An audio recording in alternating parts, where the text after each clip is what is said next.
The views and opinions expressed on any program are those of the producers and/or the persons appearing on the program, and do not necessarily reflect the views and opinions of FRC Media, Bristol Community College, or the City of Fall River.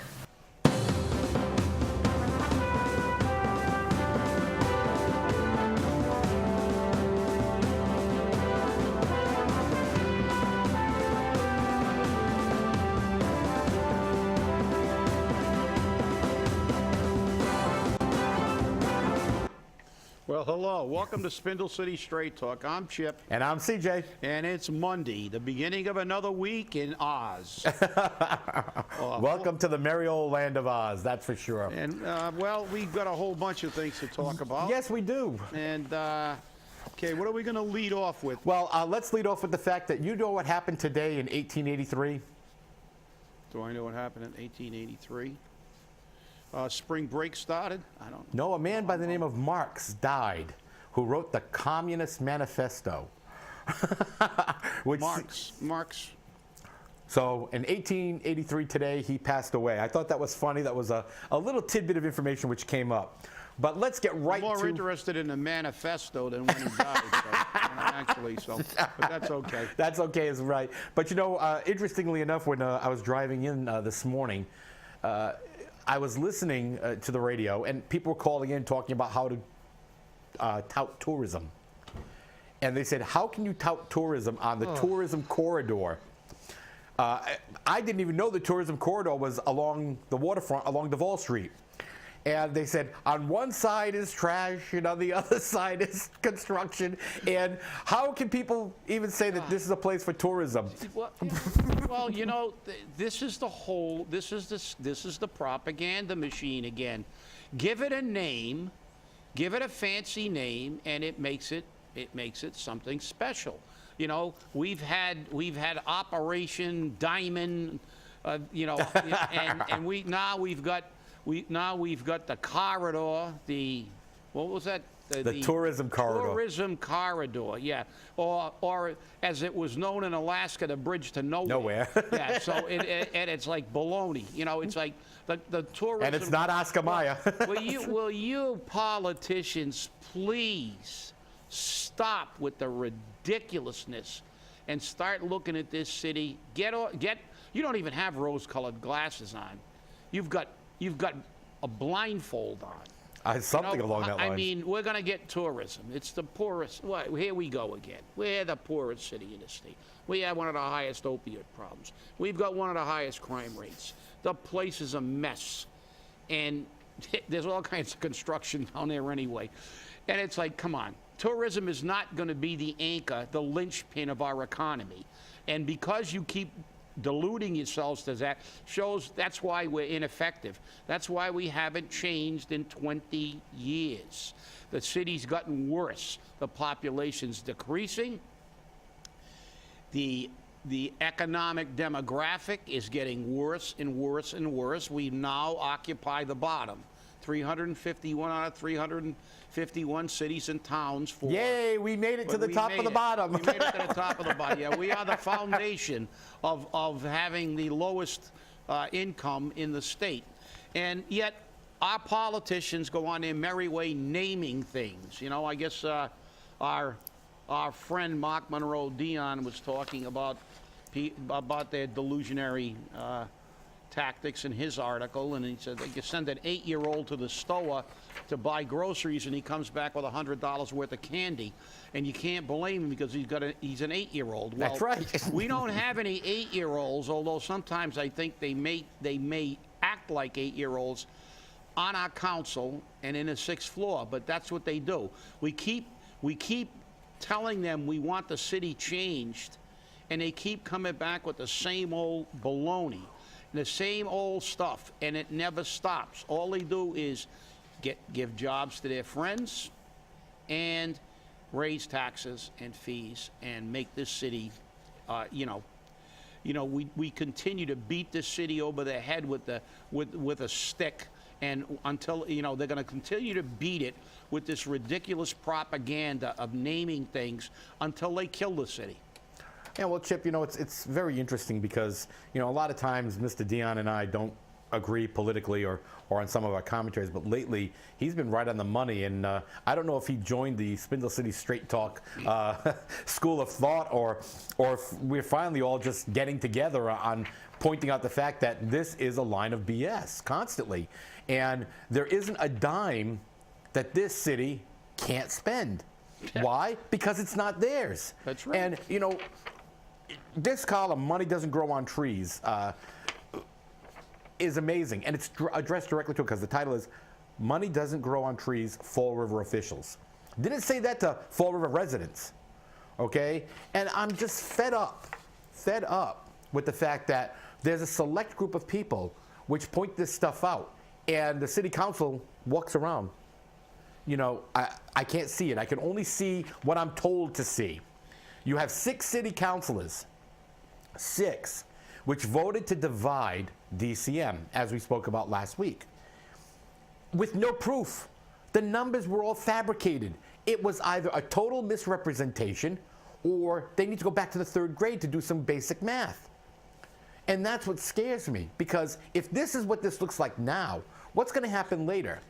And remember, the mayor proposed this division based upon that he's going to roll in the school department building and grounds. Well, you can't do that. So now that we know that you can't do that, we've divided up, cut the responsibilities on both sides, kept the salaries at just about 6 figures, because with stipends and clothing allowances and travel, it goes over 6 figures. So why? So that we can give my friend a job, because my friend needs a job. Well, so, you know, I'm tired of this my friend needs a job bit, and, you know, I'll get into that in a little bit, because this is ridiculous. Well, let's get into it now. I think you're talking about this Herald News article by Joe Good, the new Fall River Community Development Coordinator. Happy to be home again. Yeah. So let's examine that. And the reason that they do is because they have revisionist history, and they ignore everything and figure they can just continue to say it. And, you know, okay, here's Mr. Anthony Robinson, and he says, you know, and this is a quote, I'm hoping to bring, what I'm hoping to bring is a direct and clear line of transparency in my job, and I believe, as my predecessor's job goals was to allow community organizations to have a direct line to the administration and associated agencies. Well, guess what, Mr. Robinson? Long before your job existed, they had a direct line. It was called the elevator to the 6th floor, walk into the mayor's office, and pitch your bitch, because that's what neighborhood leaders did. That's what organizations did in this city. They went directly to where the buck stops. And if they had a problem that the council could deal with, they went before the city council. Well, you know, Chip, but CJ, before let's examine. This right here is a microcosm of the problems in the city of Fall River. And this if we examine the evolution of this job, see, this is one of the problems with drug czars and grant writers. They last forever. They're like cancer. They stay there until they kill you, unless you cut them out. You know, this job, and make no bones about it, this job was created for a high school chum of former Mayor Flanagan. This job did not exist before it was created for a high school pal. Give your pal a job. And they gave the pal a job. And now the propaganda machine to justify the job has given this a glowing reports. Oh, this is wonderful. I don't know how we did without it. Well, we did fine without it. I never saw any neighborhood associations, you know, attacking City Hall with pitchforks and torches before. They were quite capable of going before the city council or the mayor and tell them when they had a problem. But no, we've taken a job, and let's always remember this, a job created for a friend, an unnecessary job that has now evolved into a permanent job in the city of Fall River. Because when one political hack leaves, we get another political hack, another friend to get this job again. This is the problem. We have to stop this madness.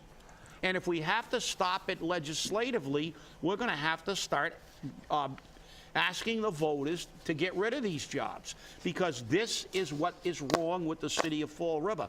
This job should not exist. And the same thing is going to happen to the grant writer that our current mayor gave it to his friend, and now he's given his friend a job that was created by another mayor for a friend, and now he's beginning to create jobs for friends. And we have to realize that the problem with this is they never go away. Mayors come and go. Political patronage jobs become part of the city's fabric. These jobs remain. The next pile gets in and he says, "Oh, that's right, Flanny created a job. I got one of my friends I can line up for that, and I'll create one too." And then after a few more mayors, we've got 10 or 15 jobs that we don't need. And it happens everywhere. It happens like chief of staff. It happens, yeah, chief of staff, created to give a pay raise to someone that was very, very friendly with the mayor. And, so we elevated secretary to chief of staff with the associated and commensurate pay raises, which is like making a janitor a sanitary engineer and giving him a six-figure salary because now he's an engineer. But, and it happens in the school department because Meg Mayo Brown every year figures out a way to create more administrative positions. Right. And this is what's got to stop. It's bad enough. It's bad enough that they spend every single dime we give them and then threaten public safety cuts to get more taxes. They increase the financial liability to the taxpayer by continuing to create this kind of stuff, and it's ridiculous. Oh, I agree. But the thing that really scares me, I'm going to read you the job requirements. Before you can be hired for this particular position, this is what you have to do. And this comes directly from the city. I requested this under the Freedom of Information. Minimum requirements, these are minimum. Bachelor's degree in public administration, urban affairs, business management, or a related field is necessary. Minimum 5 years of working in an outreach capacity to the general public. Candidate must be able to communicate orally and in writing in a clear and concise manner. Personal computer experience with skills in MS Word, Excel, PowerPoint, and Publisher is a must. A valid Massachusetts driver's license. Working and/or attend meetings on evenings and weekends is required. Yet at the top of this job description, it says the hours of work are Monday through Friday, 9 to 5 p.m. So this is what you call a total contradiction of a job description. Here's how it's paid. $40,000 a year. That's going to be the base minimum. Community Development Block Grant Housing Program pays 10% or $4,000. Community Development Block Grant Administration Fees pays $12,000, and the Attorney General pays $24,000. The benefit package includes health insurance, single plan, sick time, 1.5 days per month, vacation 2 weeks after 6 months of employment. Retirement package, 9% contribution made by CDA of $40,000 yearly salary, equaling $3,600 a year. The severance package includes the same is offered to all city employees, a buyback of up to 60 sick days, buyback of all unused vacation days, and a pro rata of due vacation days. Now let's go over this man's wait a minute. application. Go ahead. Did you read down back of all unused vacation? Yes. Well, that's not the way some contracts are worded. There is a cap on how much vacation you can buy back. This one says, especially on jobs that you have to spend 30 years to retire on. Because then if you don't take a week's vacation for 30 years, they owe you almost a year's pay. Right. So let's make that clarification too. They have it a little bit better than exactly than some of the people in the rank and file. Well, as I said, here's the gentleman's application. Yes, we actually got that as well.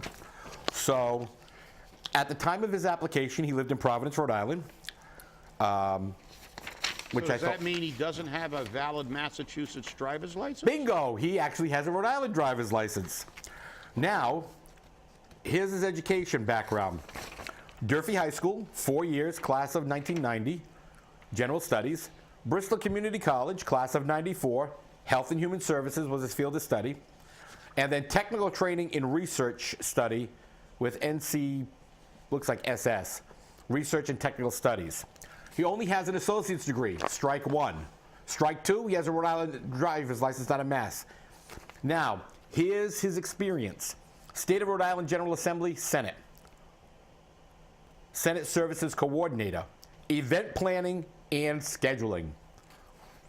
And he did that for, looks like about almost a year, a little over a year. State of Rhode Island General Assembly, the House. House policy analysis, administrative tasks, reports, and clerical.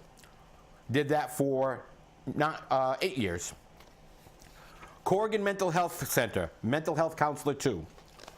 Old Colony YMCA, mentor 2, assessments of adolescents age 12 to 18. Now, does that meet any of the requirements so far? Where's the 5 years? You must have 5 years in public outreach. There's no 5 years of public outreach at all there. So strike three, usually you're out. I think they're substituting political outreach for... There's no political outreach. He was a scheduler and an event planner. Well, the events are political, you know. I mean, look, CJ, we've got to stretch. You know, you got to stretch the truth a little. You got to bend. You got to bend. It's got to be malleable when you're dealing. Right. You're getting your friends' jobs. These things. You got to remember another thing about politics. They write these job descriptions and their requirements with no intention of abiding by them. But when you require a bachelor's degree, you can pay a higher salary. Yes, that's right. So this is the fact. We all know that this is what happens when you require degrees. It is always a precursor to paying somebody, getting an excuse to pay somebody more money, because they're then quote unquote a professional. You know that very well in your profession, because at one time nurses went to school in the hospitals. That's right. And were very well trained.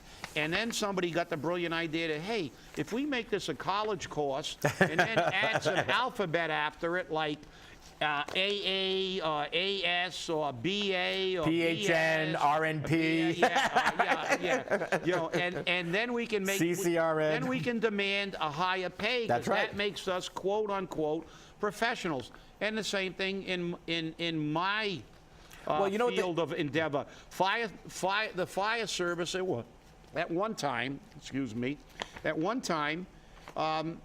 you trained in the fire service. You went to, the fire academies, and you took courses at the National Fire Academy, which were very, very good, taught by firefighters. And then some rocket scientists got the idea that, hey, why don't we create fire science? And then you have a degree. And now many cities require a bachelor's in fire science or fire administration in order to be the chief of the department. And they require, and of course there's compensation, educational incentives and things like that. So all these things are about money, but then when it comes to politics, we write them and then we hire people that don't satisfy the requirements. Just as in the inception, I think on the last show or the show before, I talked about when they reorganized the city under Carlton Viveris and required an engineering degree and some other certificates, I think, for DPW. And then the first guy, I believe it was Ronnie Costa, he hired, and Ronnie Costa, I don't even think had any degree above a high school diploma, if he had a high school diploma. Yeah, well, interestingly enough for Mr. Robinson, I also got a hold of his Rhode Island salary record. I don't, now Mr. Robinson has to explain why he left a job that paid $1,574 more a year than a Fall River job. And I'm not going to speculate, but normally you don't take a job where you're taking a cut in pay. So I think that's going to be very interesting. But again, a job that we don't need, and more political patronage jobs that we can do without. And now, of course, the Herald News once again. Oh, and by the way, Joe Good, nice fluff piece you wrote there. Yeah. Again, we have an article about what? Could Amazon's success in New Hampshire, Nashua, New Hampshire, foreshadow the future of Fall River? Well, let's call out the fake right off the top, and let's be realistic about this, okay? Number one, very clearly in the original article, it said that Nashua, New Hampshire did not, I'm going to say that once again, did not give Amazon tax breaks, TIFs, or incentives. The state of New Hampshire did not give tax breaks, TIFs, or incentives, but they still went to New Hampshire. I wonder why. Oh, and you think that we're going to foreshadow, this is going to be the foreshadowing for Fall River? No, this is the foreshadowing for what's called economic development, not economic destruction. Thank you, Mr. Fiola, who gives away the kitchen sink with everything. And by the way, when you do that, you also take their trash and you don't make it go in a purple bag. It's kind of sad. Well, it takes a little bit of looking closely at things and not listening to the propaganda. And this is, again, is propaganda. Wow, look, Amazon's been a success in Nashua, so it's going to be, is this foreshadowing great success in Fall River? No, it's not, unfortunately. Because number one, let's make this perfectly clear. Amazon is a predatory company. They go wherever it's going to benefit them, and they move around like Bedouins. The fact is that this is apples and oranges. The facility in Nashua is 100,000 square feet. The facility in Fall River will be 1 million square feet. That's 10 times larger. Do we make 10 times more money because of it? Yeah, no, we make 10 times less money, and let's look at this closely. Why didn't Amazon expand that facility in New Hampshire to 1 million square feet? You know why? They pay taxes up there, and the building would be 10 times larger. They might pay 10 times more taxes. So where did they come? They come to a place where they can operate at virtually no cost to themselves. And when those TIFs dry up, I only have one thing to say: A.J. Wright. Because Amazon will say bye-bye, and they'll move to some other place that they can get a deal on. Because, look, it's a warehouse. Not a big deal to leave a warehouse. They left A.J. Wright. We saw how many companies leave. This is the problem with Fall River. They try to manipulate the thought process. Look, it's like comparing a closet with a Newport mansion. The place is, and number one, obviously, first and foremost, you think Nashua, New Hampshire has anywhere near the same type of demographics as Fall River? Do you think their household income is as low? Do you think do you think their economy is as bogged down as Fall River's? No. The reason it's a success in New Hampshire is, okay, they've got fairly low operating costs in New Hampshire, and it's a small facility. But they came to Fall River because it was the best deal, and they'll leave Fall River for a better deal. So let's not, all they do is continue the grinding out of this. It's going to get better. It's going to get better. It's going to get better. And they do the same thing over and over again, and they come up with the same solutions. The tourism corridor, the Operation Diamond, Operation BS, and that's what we have here. Operation BS, and they say that there are no absolutes, but there are. It's absolutely true that we will have financial problems during budget time. It is an absolute that they'll figure out some way to raise the taxes, raise fees, because they never stop spending. And when you see the new community development coordinator, remember, this city functioned with neighborhood associations for decades before we ever had that job. And remember the bottom line. That job was not created because of a necessity for the job. It was created to give Will Flanagan's best high school pal a job. And that's what happens all the time. And our grant writer, do we need a grant writer for $65,000? We got a safer grant, the largest safer grant in the history of the nation without that grant writer. So Now, somebody wrote the grant. And the fact is, we have grant writers all over.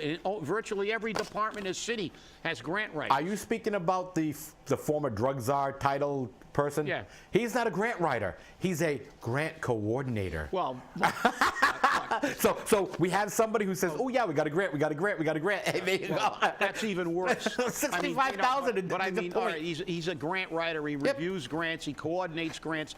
And what that is a euphemism for a created job. It's a job that shouldn't exist. It's almost a no-show job. Yeah, you actually can, because you can coordinate it from your house. Right. It's like, okay, just send me the Or at grants. the Pink Bean. But this is the problem. I mean, look, one thing I've learned in politics, job titles mean nothing. Just as prerequisites for employment mean nothing. You know, I mean, well, let me be perfectly with these titles, because to me they're all the same title, BS political hack jobs, but the community development coordinator requires a bachelor's degree, but he's still there with an associate degree. And you know, many people were justifying it. Well, we didn't have anyone qualified. So you don't have put the search wider instead of limiting it. No, we're gonna hire the least effective, least qualified person for the job. You want to explain the logic to me, CJ? Maybe you can help me with this. Can you explain the logic of anybody attempting to justify a position that shouldn't exist? I can't think of one, but then again, I'm not a moron. Because of the fact that, look, everybody has now forgotten. See how small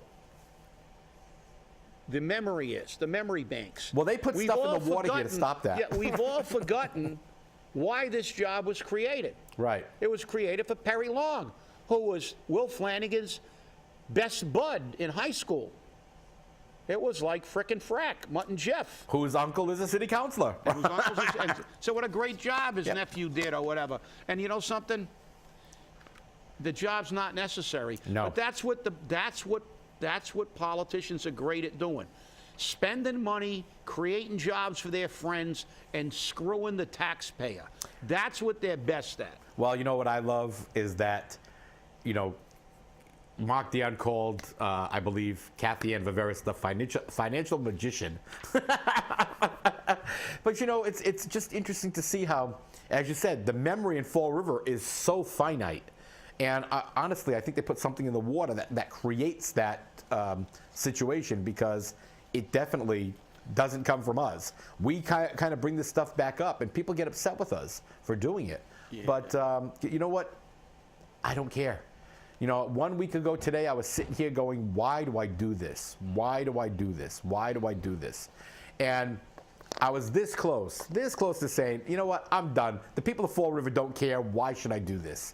And I got that one phone call and that one meeting, which put me in a position where I said, now I know why I do this. Because when you reach out to somebody and they're always knocking you down for doing it, but they come up to you or make a phone call to you and say, you know what, I was wrong, you guys are absolutely right.